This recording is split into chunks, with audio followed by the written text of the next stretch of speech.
Hi, welcome to Blue Blood TV at Tyler's Tap Room in Durham, North Carolina, along with Joby Branion, our guest. I'm Dwayne Vallon. Thank you for taking a few moments to join us. If you don't know the name Joby Branion, you probably should if you follow sport. Joby is one of the top agents in the industry. The NFL agency is where you specialize, you and your group, Athletes First. That's right. You guys are among the biggest in the business. And first thing that comes to mind when I hear Athletes First, I just remember seeing a headline not too long ago in the Super Bowl, how dominant your agency was in representation in the Super Bowl. How did that happen?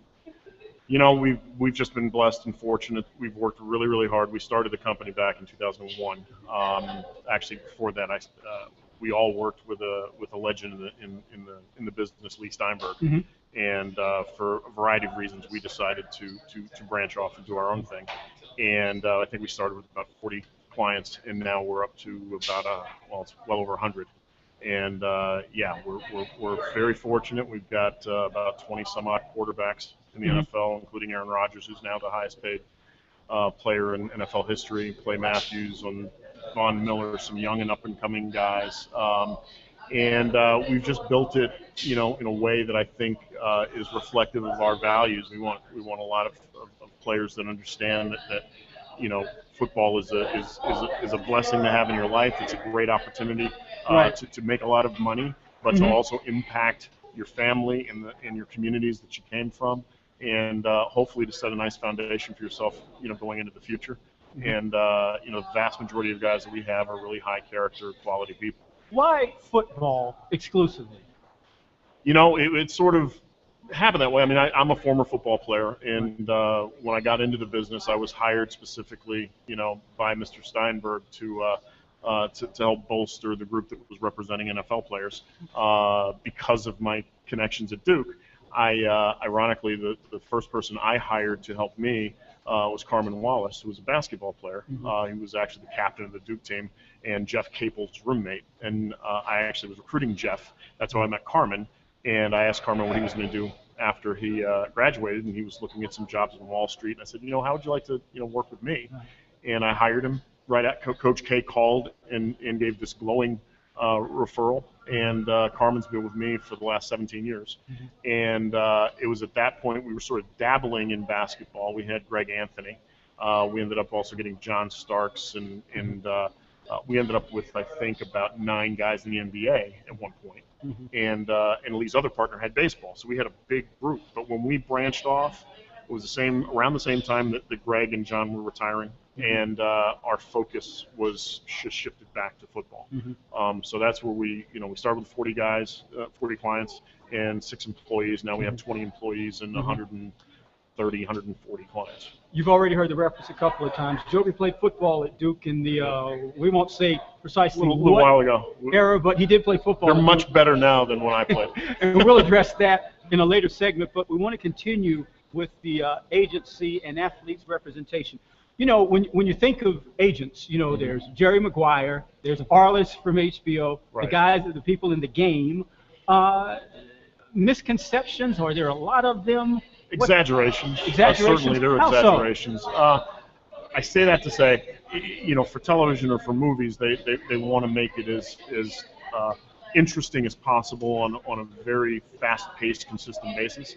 I can tell you that almost everything you see in Arliss or saw in Jerry Maguire, there's some truth to it. It just doesn't happen day after day after day after day. There are things that happen. In fact, there are things that happen that I've seen, that I've experienced, that if you tried to put it in those shows, people say that's not real. There's no way that ever happened. And but it's a crazy business. It's a very competitive business, relatively low barrier of entry, for someone to get into the business.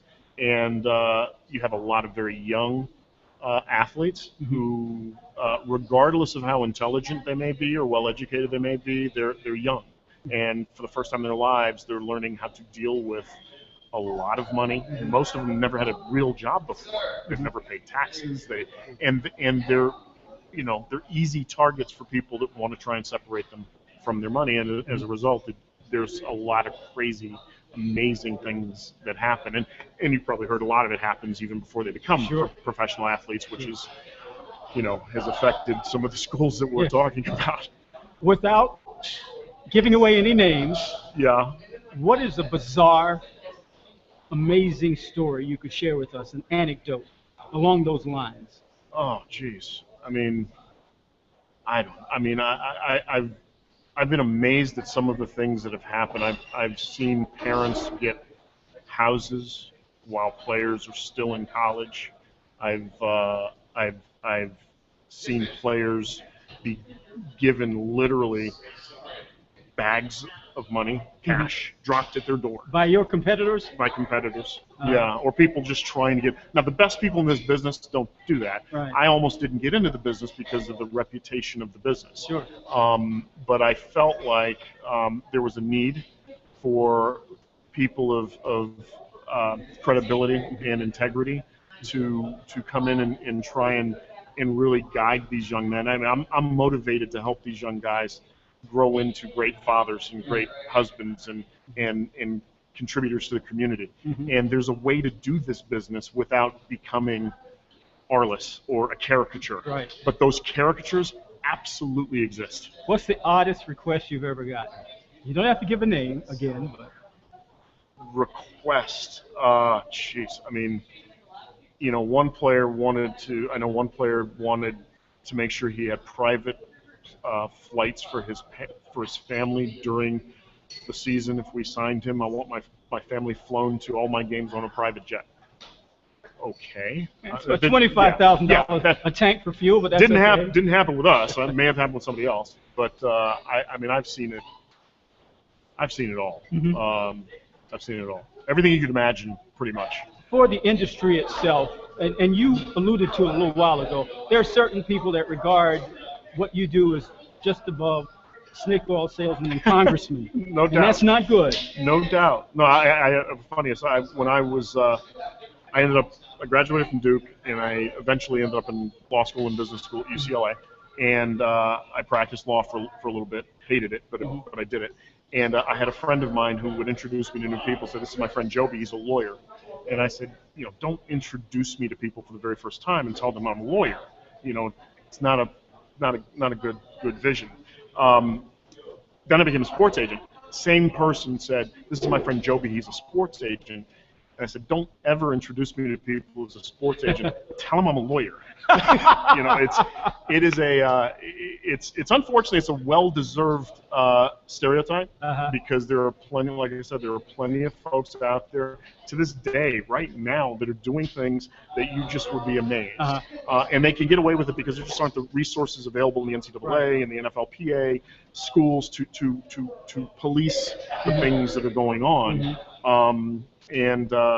So people that are desperate to try and get in this business will do anything and everything to try and do that. And the success of Arliss, and in fact, I got into the business when Jerry Maguire came out that same year, and people started calling me Joby Maguire.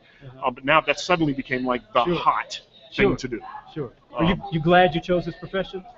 Yeah. I mean, been doing it for 18 years.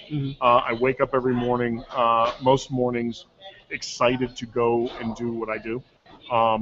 You know, I'm fortunate that I work with a lot of good young men and now older men. Several have retired. I've been in it long enough.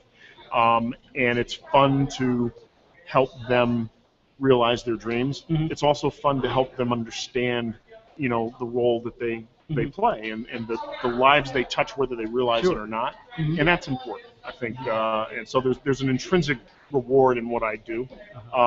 And I get my competitive juices, I think, fulfilled by negotiating contracts. I mean, I hate losing.